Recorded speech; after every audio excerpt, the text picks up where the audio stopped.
So in a previous video, I referenced Micah and Nick about this Joe Rogan artificial intelligence. It's literally an artificial intelligence that has Joe Rogan's voice. I'm betting 1/4 right now that it will say something about DMT. We'll see. We'll see. He always asks that for people. You ever done DMT? Yeah. So what's it? Yeah, it's like, so yeah, you're a rock climber, right? Yeah, rock climber. It's like, you ever done DMT while rock climbing? Like, no. Why would I do rock climbing while I'm on DMT? It's just a question, man. I'm just trying to figure out who you are. It's like, and then hearing James Hetfield talk about beehives and beehive harvesting is just like, wow, James Hetfield is really into bees. This is kind of relevant too because the original place that I heard anyone talk about ketosis and stuff was Joe Rogan, and I'm actually on the keto diet now after 2 weeks. Hey, congratulations. So I don't know how that's going to work out, but we'll find out. Yeah, we'll see. But this is a little short video I figured we'd do just so they could hear it. Yeah, this is... Just listen.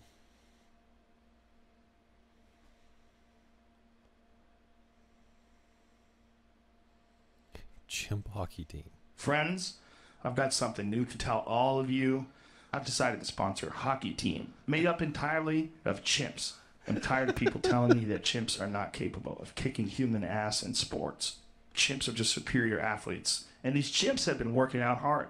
They're throwing kettlebells, battle ropes, everything. I've got them on a strict diet of bone broth and elk meat. These chimps will rip your balls off. God damn, it's impressive. All I got to say is, see you on the ice, folks. Wow. It's Being so a robot has convincing. its benefits. I can pronounce tongue twisters now. Check this out. Peter Piper picked a peck of pickled peppers. How many pickled peppers did Peter Piper pick? She sells seashells on the seashore. The shells she sells are seashells, I'm sure. Also, since my brain is connected to the internet, I've become a medical expert. Did you know that basilar membrane and otolaryngology are not autocorrelations? Hey, Joe Rogan, it's me, Joe Rogan. Please come save me, man. These artificial intelligence guys have trapped me in a machine.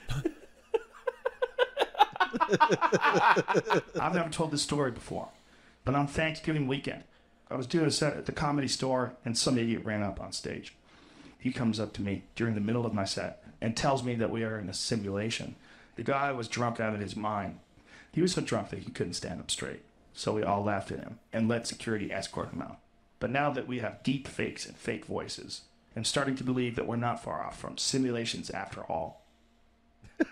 That's actually kind of terrifying. Yeah, Wow. that's really impressive. That actually sounds... you can hear the little audio inflections that make things that where you can tell it's being ran through like a voice simulator. But other than that, that seems like conversations Joe Rogan would actually have.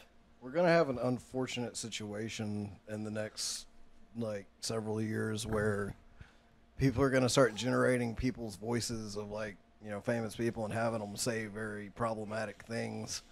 And then it's going to be a whole thing of, did they really say it or was it faked? It's like, when somebody gets photoshopped cheating on somebody or something like that, they have to look into it and be like, oh, we have managed to confirm that the photo was actually photoshopped and they didn't actually do this and shit like that, Yeah.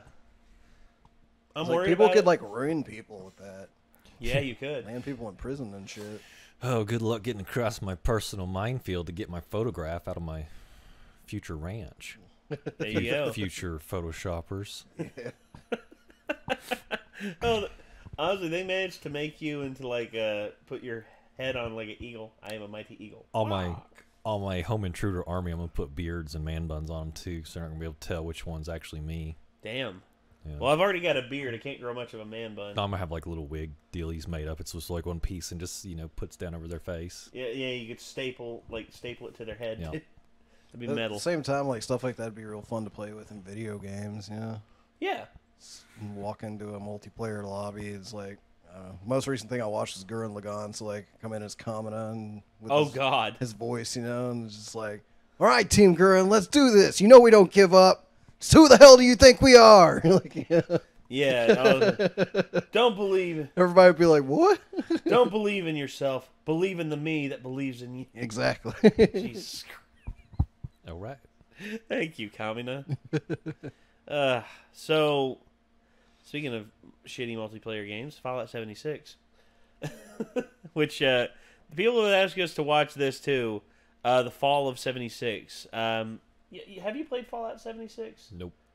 Good. You saved yourself from playing a buggy, messy piece of shit. Chad's defended the game several times and has said, "Oh, dude, I've bought it here recently, back when it was like $30. It's actually a pretty fun game." And I'm like, "You weren't there in the beginning, man. You didn't see the horrors of what had been wrought upon this world. Lighting textures that would just scan through the mountains, an all-consuming void, like errors that would make enemies invincible." Like, shit like that. I did see something where, like, users set up, like, 3 nukes at once and it crashed the game. Yeah, completely. Like, servers were dead. Yeah. They had to go back and, like, actually reset the servers. Jesus.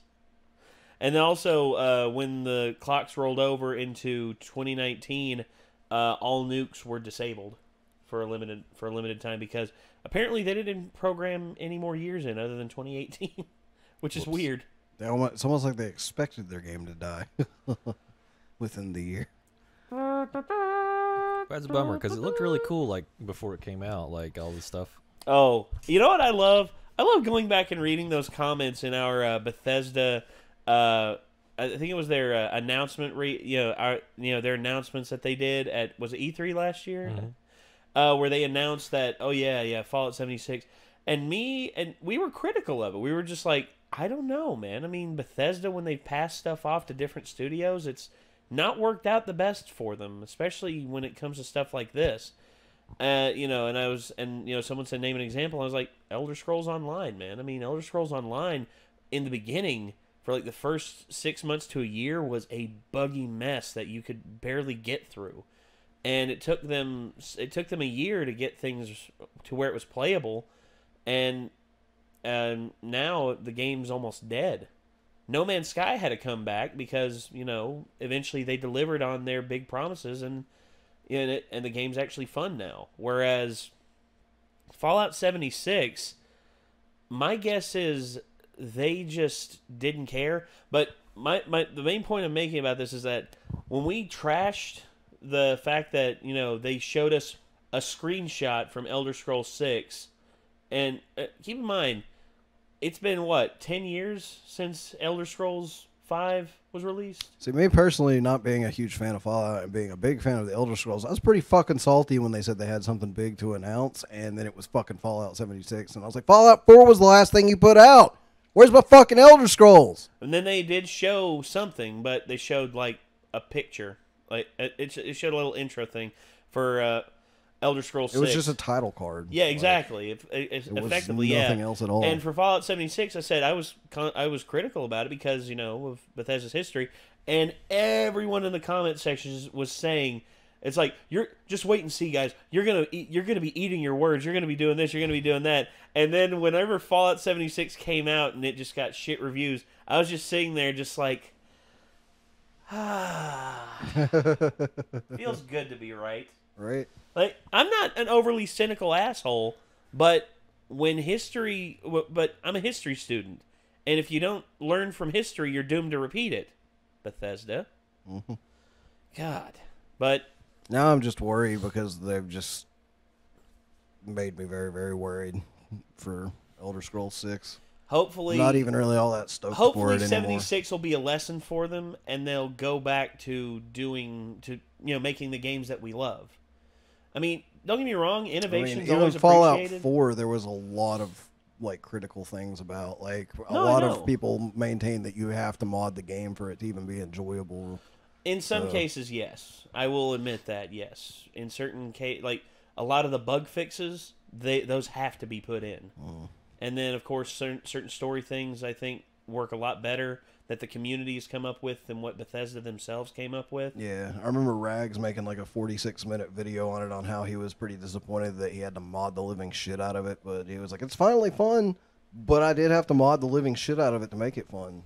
So Whereas Fallout 3 and Fallout New Vegas by themselves are just very fun games. See, me personally, I didn't even enjoy Fallout 3 that much, but New Vegas I actually really liked. It's the only Fallout game that I played all the way through and really had a blast with so far.